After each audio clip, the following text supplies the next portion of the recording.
अस्सलाम वालेकुम दोस्तों।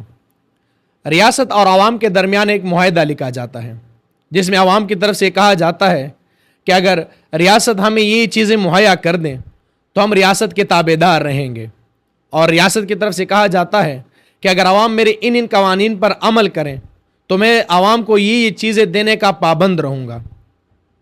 अब इस मुआहदे को आइन कहा जाता है और वक्त के साथ आइन में तब्दीलियों की ज़रूरत आ पड़ती है, क्योंकि जिस वक्त ये आइन ये मुआहदा लिखा जाता है उस वक्त हालात कुछ और होते हैं, लेकिन जब वक्त गुजरता है तो हालात बदलते हैं और आइन में कुछ चीज़ों को शामिल करने की ज़रूरत आ पड़ती है और कुछ चीज़ें ऐसी हो जाती हैं जो आइन में गैर ज़रूरी हो जाती हैं और उनको निकालना पड़ता है, और इन तब्दीलियों को तरमीम कहा जाता है।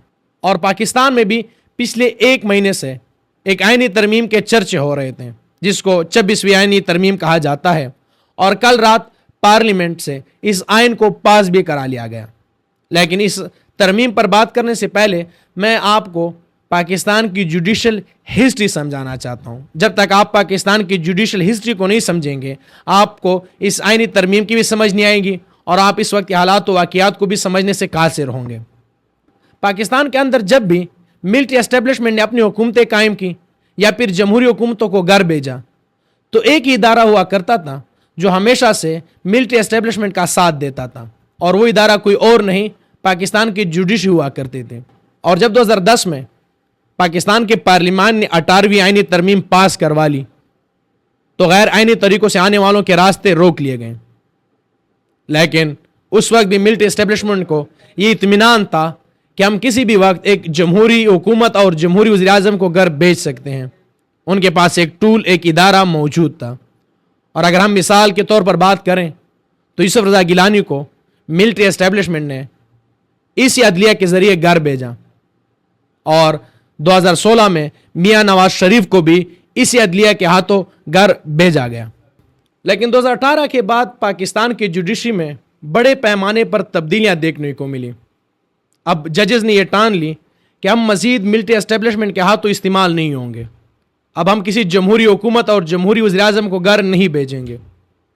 लेकिन मिलिट्री एस्टेब्लिशमेंट को ये लगता था कि अगर हम एक कमज़ोर केस में नवाज शरीफ को घर भेज सकते हैं तो इमरान खान को भी एक केस में घर भेजा जा सकता है। उन्होंने उन पर केसेस बनाए, लेकिन उनको अदलिया की तरफ से साफ इनकार मिला। और अब मिलिट्री एस्टेब्लिशमेंट को ये एहसास हो चुका था कि अदलिया हमारे कंट्रोल से निकल चुकी है। अब इस अदलिया की आज़ादी पर पैर रखने का वक्त आ पहुंचा है, और जिस तरह हमने इस अदलिया को पार्लियामान और जमहूरी हुकूमतों के खिलाफ इस्तेमाल किया है, अब इसी तरह हम इसी पार्लियामान को इसी आज़ाद अदलिया के खिलाफ इस्तेमाल करेंगे और इनकी आज़ादी को जंजीरों में कैद कर लेंगे। अब बात करते हैं 26वीं आइनी तरमीम पर। इस 26वीं आइनी तरमीम से पहले सुप्रीम कोर्ट में काजी फ़ाइज़ ईसा बतौर चीफ जस्टिस तैनात होते हैं, और एक एक्ट आता है जिसको प्रैक्टिस एंड प्रोसीजर एक्ट कहा जाता है, जिसमें वो खुद ये कहते हैं कि मैं अपने इख्तियारात इस सुप्रीम कोर्ट को सौंपना चाहता हूँ। इस सुप्रीम कोर्ट में ताकतवर चीफ जस्टिस को नहीं होना चाहिए, बल्कि पूरी सुप्रीम कोर्ट को ताकतवर होना चाहिए, बाइख्तियार होना चाहिए। अब जो सो मोटो का इख्तियार था वो एक चीफ जस्टिस के पास नहीं रहेगा।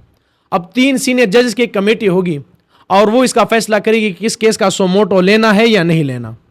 और जब हम बेंचेस बनाएंगे तो वो इख्तियार भी सुप्रीम कोर्ट के चीफ जस्टिस के पास नहीं रहेगा, बल्कि 3 मोस्ट सीनियर जजेस इसका फैसला करेंगे कि किस किस ने किस किस बेंच में बैठना है। अब हुकूमत ने करनी थी आइनी तरमीम, लेकिन हुकूमत के पास नंबर्स पूरे नहीं थे।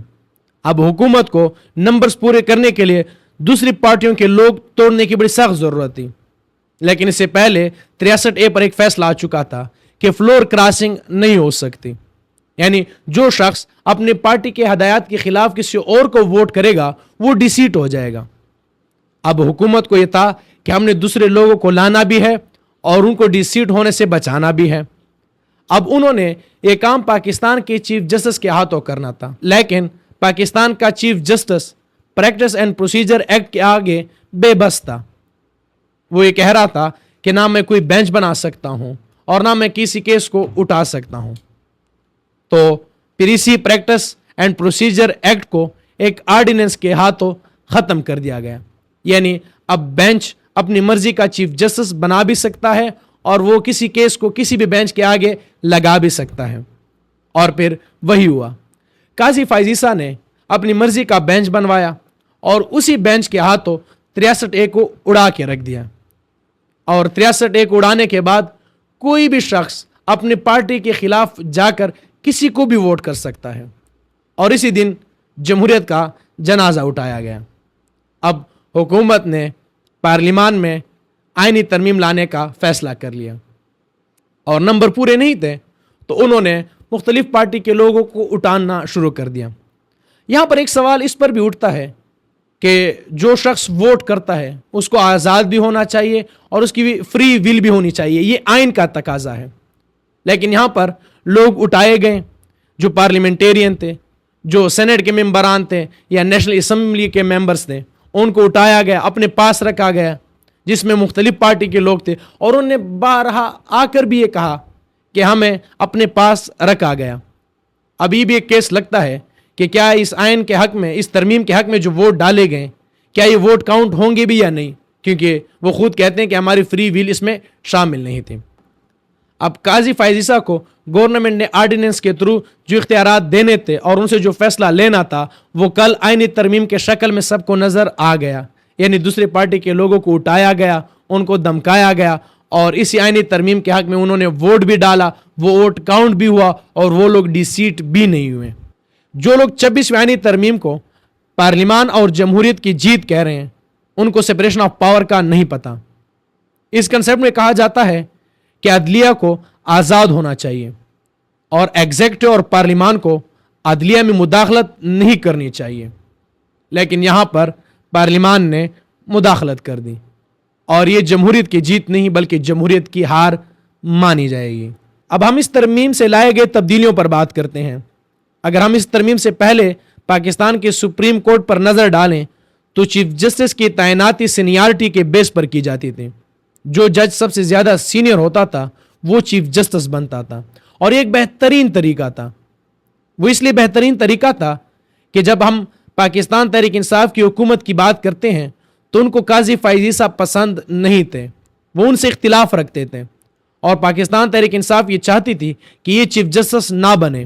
لیکن چونکہ طریقہ یہ تھا کہ جو زیادہ سینئر ہوگا سب سے وہی چیف جسٹس بنے گا اور قاضی فائز عیسیٰ تمام اختلافات کے باوجود بھی چیف جسٹس بنے. لیکن اب طریقہ تبدیل کیا گیا. اب جو 3 موسٹ سینئر ججز ہوں گے ان کے اندر سے پاکستان کے چیف جسٹس کا انتخاب کیا جائے گا. اور وہ انتخاب کون کرے گا؟ وہ 12 رکنی کمیٹی کرے گی. اور 12 رکنی کمیٹی میں کون ہوں گے؟ وہ پارلیمان سے ہوں گے. یعنی پارلیمنٹ اب پاکستان کی جوڈیشری میں سپریم کورٹ کے اندر چیف جسٹس کا فیصلہ کریں گی اور یہ آزاد عدلیہ کے اندر مداخلت ہوگی. وہ مداخلت اس طریقے سے ہوگی کہ اس کمیٹی میں 12 لوگ شامل ہوں گے اور 12 لوگوں میں سے 8 لوگ پاکستان کے نیشنل اسمبلی سے ہوں گے اور 4 لوگ سینٹ سے ہوں گے. اب کہا گیا ہے اس ترمیم کے اندر کہ یہ جو 12 لوگ ہوں گے ان کا انتخاب ان تمام پارلیمانی پارٹیوں سے کیا جائے گا جو سب سے زیادہ مضبوط ہوگی پارلیمان کے اندر, یعنی جن کے سب سے زیادہ سیٹس ہوں گے. یعنی اپوزیشن اور گورنمنٹ کا کوئی کنسیپٹ نہیں ڈالا گیا. اب جن کی زیادہ سیٹیں ہیں وہ آبویسلی گورنمنٹ کی جماعتیں ہوں گی.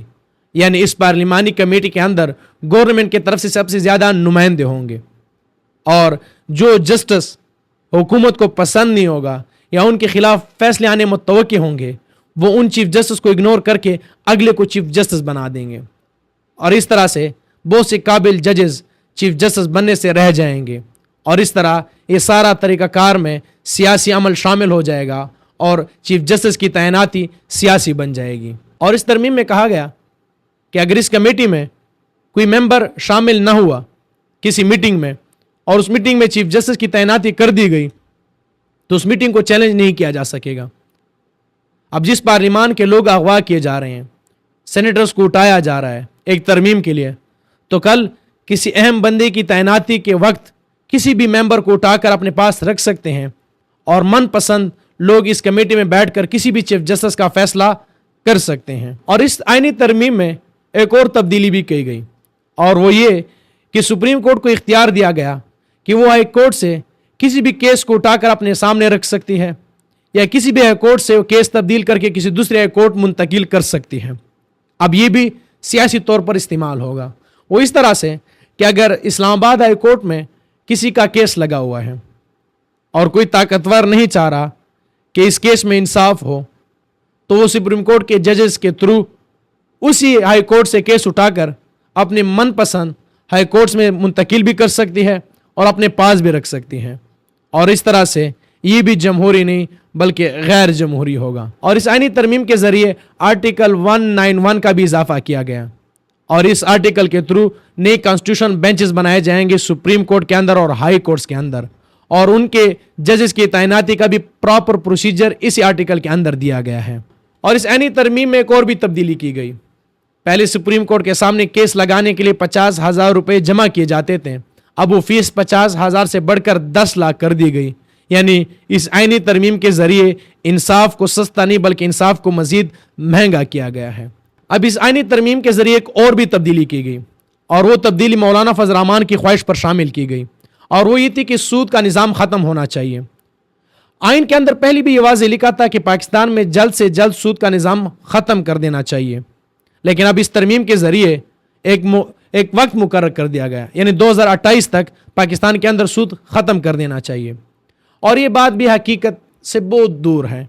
वो इसलिए कि पाकिस्तान ने अरबों डॉलर का कर्जा लिया हुआ है और वो हमने बाहर के इदारों से लिया हुआ है, और पाकिस्तान के अंदर भी हमने अरबों रुपए का कर्जा दिया हुआ है निजी बैंकों ने, और वो तमाम निज़ाम सूद पर चलता है। अब हम अगर सूद ख़त्म भी करें तो बाहर के बैंकों ने हमें कर्जे उनके अपने निज़ाम के तहत दिए हुए हैं, वो हमारे आइन के तहत बिल्कुल नहीं दिए गए, तो हम किस तरह ख़त्म करेंगे? और जो सूद का निज़ाम अब तक ख़त्म नहीं हुआ तो वो 4 सालों में कैसे ख़त्म होगा? ये बस एक लॉलीपॉप था जो मौलाना के हाथों तमाया गया और उनसे कहा गया कि आपसे जब वोटर डिमांड करें कि इस आईनी तरमीम के बदले आपने क्या लिया, तो आप उनके सामने ये पेश कर दें कि देखो मैंने सूद के निज़ाम के खात्मे के लिए इक़दाम किए हैं, जो बिल्कुल हकीकी नहीं है, जो बस एक झूठ होगा, एक फसाना होगा, एक। और अगर हम बात करें अहमद वली की, तो उन्होंने अपने एक वोट के बदले हुकूमत से खैबर पख्तूनख्वा का नाम तब्दील करके पख्तूनख्वा रखने का मुतालबा रखा था, जो नहीं माना गया, और वो भी अपने कौम परस्त साथियों को यही लॉलीपॉप देंगे कि देखो मैंने अपने वोट के बदले सूबे का नाम तब्दील करने का मुतालबा रखा था, जो नहीं माना गया।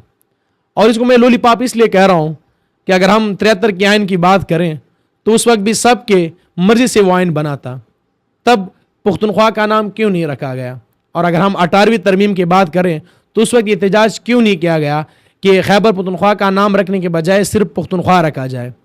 और अगर आपकी डिमांड, आपका मुतालबा नहीं पूरा किया जा रहा इस आईनी तरमीम में, तो आपने वोट क्यों दिया? आप अपना वोट मशरूत कर देते कि अगर नाम तब्दील होगा तो मैं वोट दूंगा, सिर्फ अवेला न छोड़ दे। और अगर ये मुतालबा नहीं माना जाता तो आप अपने सूबे के लिए कोई और तब्दीली करवा सकते थे, जो आपने बिल्कुल भी नहीं करवाई।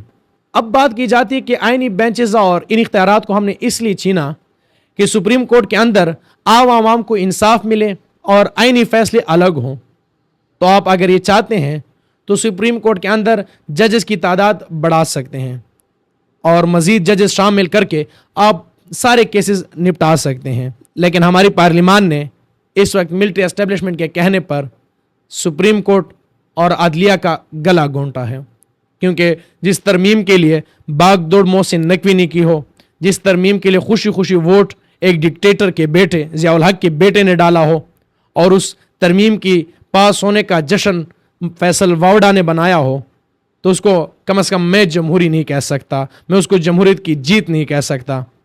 मैं इसको एक बार फिर वाज़ेह कर दूं कि ये ताकतवर मिलिट्री एस्टेब्लिशमेंट के कहने पर पार्लियामान ने आज़ाद अदलिया का गला घोंटा है।